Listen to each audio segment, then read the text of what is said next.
Hello! Today we're going to discuss the arts in the 17th century, wherein we're going to elaborate who the artists are according to their artworks. So, the 17th century was a century that lasted from January 1, 1601 to December 31, 1700. It falls into the early modern period of Europe, and in that continent was characterized by the Baroque cultural movement.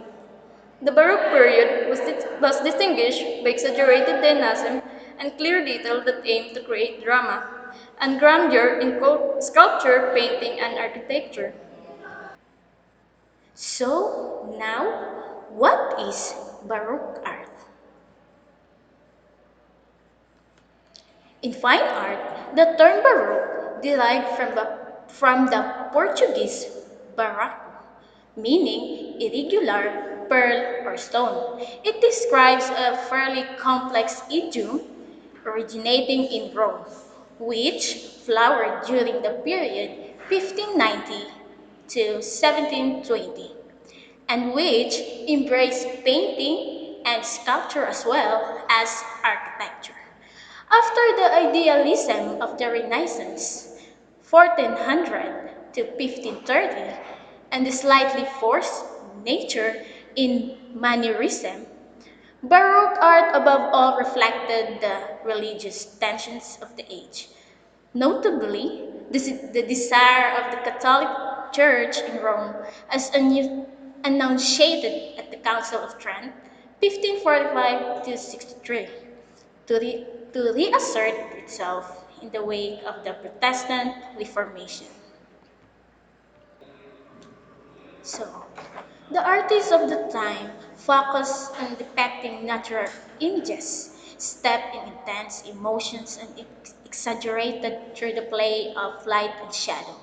It was both simplistic and melodramatic in its form, glorifying the church and monarchy. Though many arts cemented the place for themselves during the movement, the most renowned of the Baroque period were Michelangelo Merisi, the Caravaggio, Peter Paul Rubens, and Rembrandt for painting and Bernini for sculptures. And now we will going to discuss about the four well-known artists and their artworks during the Baroque period. The first artist is Michelangelo Merisi the Caravaggio. Though technically a 16th century artist, the Italian Caravaggio significant influenced Baroque art. His paintings were a clear departure from the art convictions of Mannerism, the dominant art form of the 16th century. With his dramatic use of light and shadow and his realistic depictions of objects and people. One of her artworks is the Incredulity of St Thomas. It is housed in the Sartre Picture Gallery, now a museum in the Potsdam, Germany. The medium used in his painting was the oil on canvas. In the painting, Thomas' face shows surprise as Jesus holds his hand and guides it to the woods. The absence of a halo emphasizes the corporeality of the risen Christ. This picture is probably related to the Saint Mateo and the angel and the sacrifice of Isaac. It's belonging to the Bizinzo Giustiniani.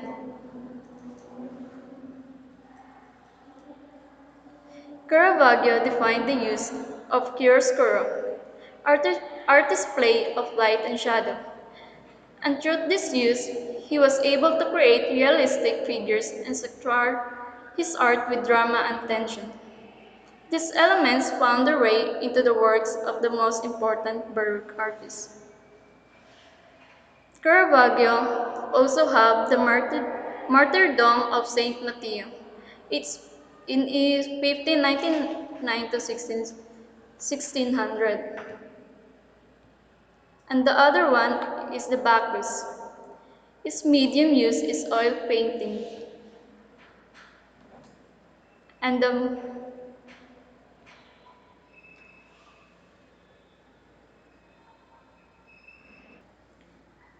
And the second artist that we're going to discuss right now is Peter Paul Rubens.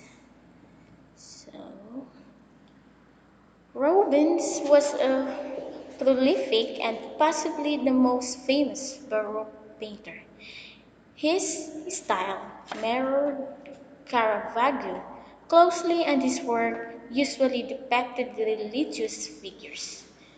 The main distinguishing element of Rubens was the extreme emotion it expressed, but with minimal detail. He also had a penchant for painting curvaceous women, which gave rise to the term Rubenesque for full figured women. And one of his artworks is entitled Allegory on the Blessings of Peace during 1629 to 1630, wherein he was trying to negotiate between Spanish and the English. And the second artwork that he made was self portrait. Self portrait, he produced this artwork to send to Charles Prince of Wales. And right now, it's still on the Royal Collection. So, how amazing! And the third artwork of him was entitled Consequences of War, which is the meaning is serves as a commentary on a European continent managed by the 30 Years' War. And the last artwork that he made during during his during 17th centuries was entitled Austria, Vienna, Simon, and Iphigenia, which is painting talks about the story from Boccaccio's Decameron. The third artist is Rembrandt Harmenson van Rijn. He was an artist in the late 1606 to 1669. Rembrandt was a great rival of Rubens and the leading Dutch artist of his time in the centuries that followed. He was a pervasive artist who dabbled in sketching, oil painting, and etching. Rembrandt's Baroque paintings depicted biblical scenes, history, and self-portraits. A departure from landscape and still life his contemporaries painted. True to Baroque period style, his work were dramatic and dynamic, and he was a master at handling glowing light against dark backgrounds and using thick brush stroke to emulate on the canvas. One of his artwork is the Holy Family. The Holy Family with Angels is an oil painting on the canvas. It is an example of Dutch Golden Age painted and is now in the collection of the Hermitage Museum. This painting was documented by Hosted de Goth. The second artwork is the anatomy lesson of Dr. Nicolas Stahl. This artwork is a 1632 oil painting on canvas. It is housed in Mauritius Museum. in the Hoju. The painting is regarded as one of the Rembrandt's early masterpieces. And the third one is the bridal couple, or the Jewish bride. The painting was portrayed as a couple as Isaac and Rebecca. The painting is a permanent collection of the Rijksmuseum Amsterdam.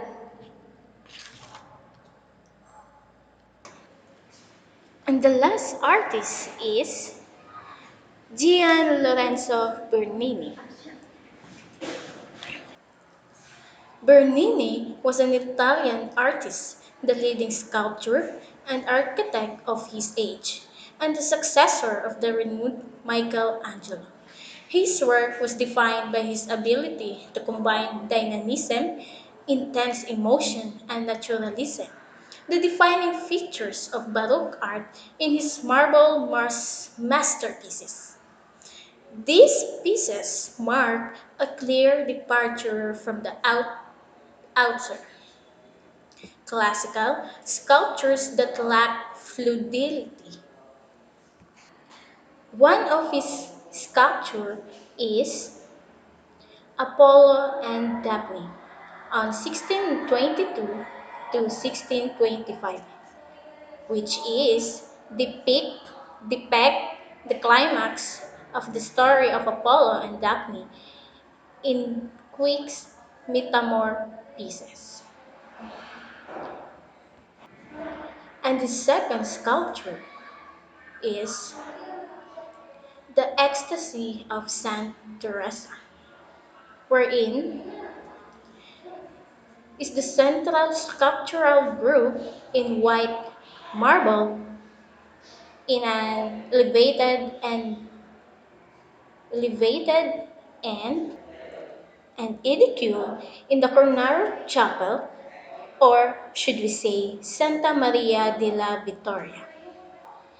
And his third sculpture was named Beta Ludvica Albertini on 1674, wherein Albertini created this sculpture dedicated to her, which is contained in San Francisco, Arepa, where Albertini's remains are placed.